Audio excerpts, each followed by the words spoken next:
In this Star Wars Hunters news update video, I will be sharing with you the first gameplay of the Mandalorian Hunter, with 2 new trailers and tons of new info ahead of the game's worldwide launch. Plus, I have some important things you need to do before the game does come out, such as preloading. Before we do go through everything though, make sure you do subscribe to this channel so you won't miss any future Star Wars Hunters videos. So, Star Wars Hunters is finally releasing in 1 week today at the time of releasing this video. That's right, 3 years after it was originally announced, the game releases worldwide on Tuesday, June 4th, the same day as when The Acolyte starts airing on Disney+. A lot of news about the game has come out over the past 24 hours, and it's all very exciting, and I've got all of it in this video. Let's get started by taking a look at the game's big marketing push first. It features Mandalorian gameplay and so much more. Then we will get into the things that you need to do before the game does come out on Tuesday. Yesterday, the official launch gameplay trailer for the game was released, and it showcases the game's variety of characters and maps. The big reveal of this trailer though was our first look at gameplay for the Mandalorian Hunter called Aran. He was first announced all the way back alongside the game in 2021, and we've seen him in a bunch of other trailers and such. However, during the past 2.5 years of soft launch, he has not been in the game whatsoever. Many players have speculated for all this time that he would come at global launch because he is a Mandalorian and people want to play as him. And that appears to exactly be what is happening. He's in all of the marketing for the game's launch, so it does seem like he will be in the game. Aran has some awesome looking armour, but what about his abilities? Well, from this gameplay we can see that he does dual wield blasters as his primary weapon. He can also use his jetpack to make long jumps forward and then slam the ground. Based on the HUD, he'll be able to use his flamethrower as one of his other abilities, as well as jumping and possibly a power blast of some sort. His ultimate ability makes use of his jetpack and his flamethrower, so it allows you to hover and move around whilst hovering and use the flamethrower. And you'll move slowly, so you will be an easy target, but it seems like you'll be able to do a lot of damage.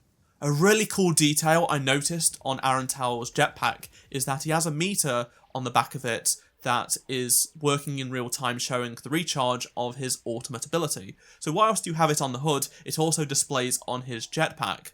When the ultimate ability is activated, other parts of his armour, such as his gauntlets, glow like fire too.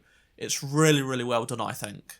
This trailer also shows off some of the fantastic skins you can unlock or purchase in the game. Some of these skins have Star Wars connections and canon details. I can really appreciate them, and I think one of the more popular skins will be Reeve's Starkiller Dark Lord armour. I also want to mention that all of these skins are purely cosmetic only. They don't have gameplay changing values. This game isn't pay to win, so you can purchase or grind for these skins. You don't have to worry about coming up against a skin that changes the damage of weapons. A second trailer was also released yesterday, and this was exclusive to IGN. It was designed to give more of a background to the game's setting.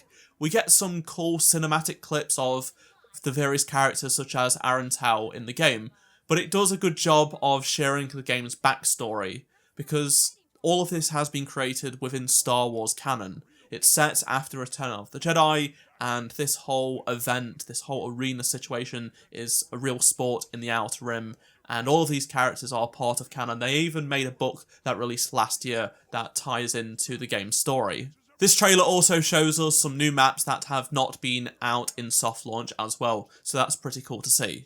The marketing is not stopping there though. The official Twitter account for the game is teasing a mural for the game being painted in London, the US and Germany. At the time of recording this video, we don't know the exact locations of the US and Germany, but I suspect after this video has gone live, there will be some future teasers for cities in those countries. Star Wars Hunters content creator Parallel used clues in the teaser video on Twitter to find the location in London, and it's here on Tabernacle Street.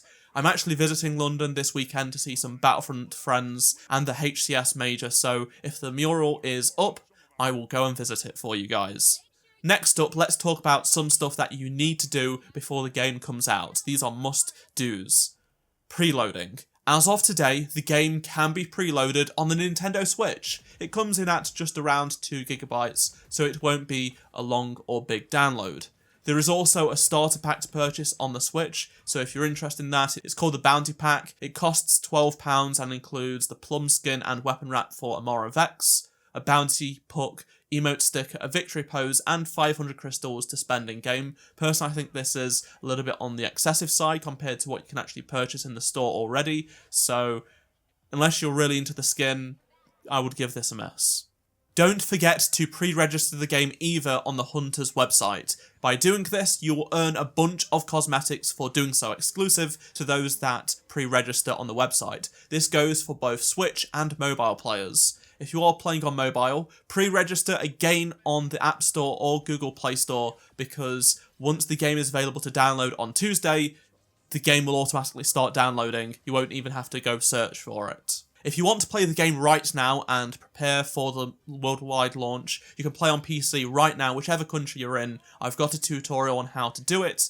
Click the top right hand corner of the screen to watch that video. I posted it months ago. It's helped a ton of people out. Definitely try and level up your characters before worldwide launch, so you're already going to be at a bit of an advantage compared to the newcomers. I'd love to hear your thoughts on anything I've talked about in this video, and if you'll be downloading Star Wars Hunters. If you enjoyed this video, please do drop a like to help support the channel. Subscribe so you don't miss any future Star Wars Hunters videos, and if you missed any of my previous videos, click on the playlist on screen right now, and I shall see you in my next video. Goodbye.